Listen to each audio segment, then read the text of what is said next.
All right, welcome back to Blazed Outlaw Builders.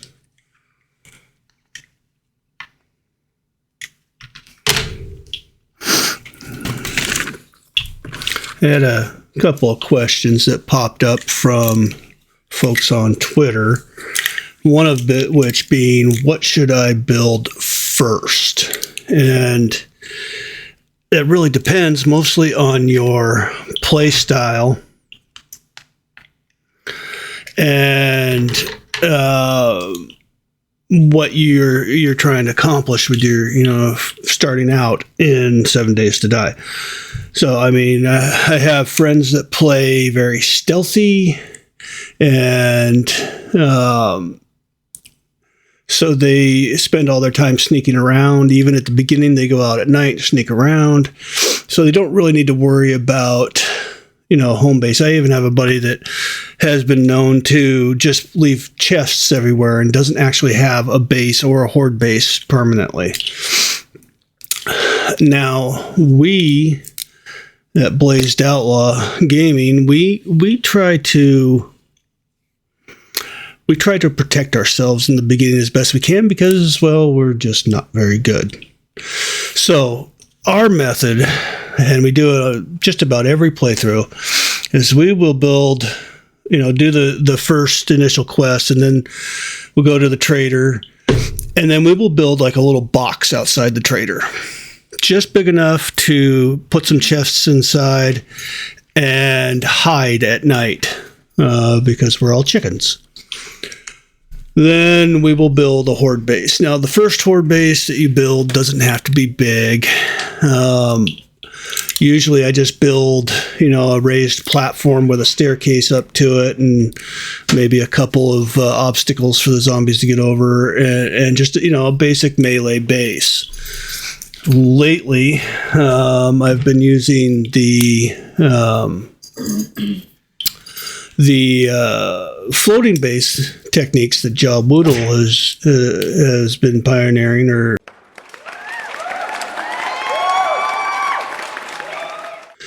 and I like them a lot better, actually. But we'll build just a small melee base, just big enough for one or two people, so that we have somewhere to go on Horde Night. Then one of the other questions that we had with a fellow on Twitter, he said, well, how do you know what to pick up? And I think we can all agree that some things in this game are pretty close to useless. Plant fibers, paper. However, they are useful later on in the game if you decide you want to, craft stuff and sell it, or craft ammunition. So my answer to that is pick up everything. Every plant fiber you get, just drop it in a box. Okay? Every bone, every rotten flesh, every piece of paper. Because late in the game, you'll find uses for that stuff, and then you'll have to go scrambling to get it. And really, nobody wants to go spend 3 hours, picking grass off the ground. Nobody wants to spend, 20 minutes out there picking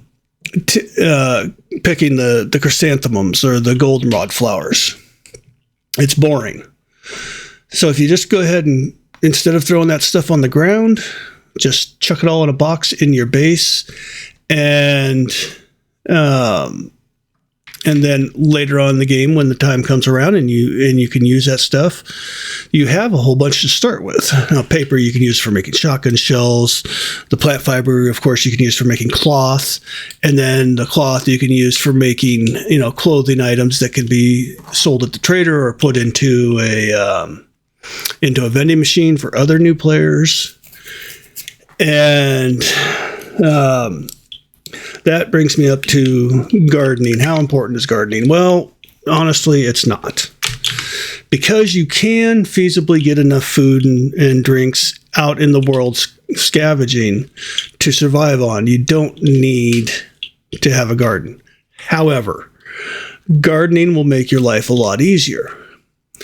So I had a fellow on Twitter ask me why do I make my gardens raised? I mean, I usually put my gardens up on the roof or up close to the roof. Like I'll take a POI and I'll carve out the rooms on the top floor and then cut open the roof of the house and put my garden there. That way it's protected. But mostly it's aesthetics for me, but it serves the purpose of helping to keep other players out of your garden. And as far as salvaging resources and, vehicles, that's the same as grass and paper and anything else. Pick up everything you can. You may not need oil and springs and engines at the very beginning of the game. And yes, they are easy to come by, but when you get to the point where you can use those items to craft your vehicles or whatever, would you rather have to go out then and scavenge them all at once, or just open a box and have them already there because you've been picking them up all along? Another tip we were given to a fellow was a young fellow. I think he was maybe, 13, 14 years old. But he asked, he was asking about if there was a way to increase the amount of storage on your person. I was like, yeah, there is. There's mods. I think Darkness Falls mod is one of them. It increases the amount of storage space you have on your person. That's all good and fine, but what if you don't have mods? Use your vehicle storage. It's there for a reason. What I like to do is I like to keep all of my candies, medical supplies, repair kits and stuff in a drone later on in the game. And then I use, my vehicle, my bike or my Jeep or whatever, to dump all the stuff that I'm picking up that I'm going to take home. And that way, when I'm doing a POI, the only items that I have in my personal inventory are ones I'm going to immediately sell to the trader. The biggest inventory, I believe, is the Jeep. Might be the gyrocopter, but I believe it's the Jeep.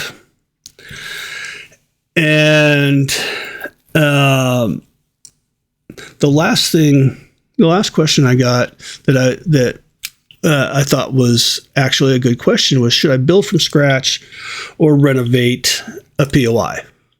So here's the pros and cons. You renovate a POI, you have something to start with. You're not building from ground up. However, that POI can be reset back to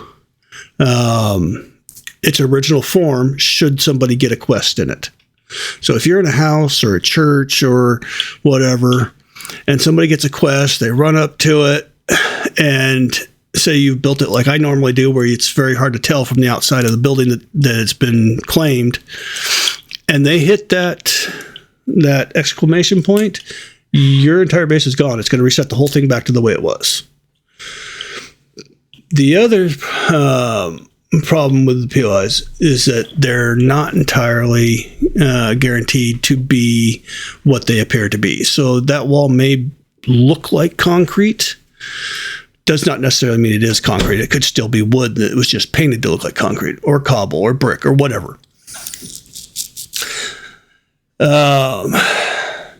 So, yes, taking over POI can be useful, but it can be problematic as well. So I generally prefer to build from scratch, and I prefer to build from scratch so that I know exactly what I have, where I have it, where my strengths and weaknesses are as I'm building. And I also like to build underground. Yes, I know the zombies can dig down to you, but if you get a cave hauled out and then you put up walls, then they not only have to dig through all the rock and dirt, but they also have to dig through your walls. If you double layer them, they're much less likely to dig down and pound on your roof, on your ceiling or your walls, if there's an easier way into your base. So they will generally, if you make the walls in the ceiling and whatnot thick enough, 2, maybe even 3 blocks thick, then they were almost guaranteed to go around to the front door. Save yourself some trouble. So that's my thoughts on those. Now, if you have other questions, feel free to shoot us a message on YouTube, on Twitter, jump on our website and shoot us a message, whatever. But feel free to ask your questions, and while I am not a genius at this game, I will figure out what the answers are and how they range for my play style, and pass that information on and see if it's helpful to you. This has just been a quick video for Blazed Outlaw Builders. Have a great day and stay lifted.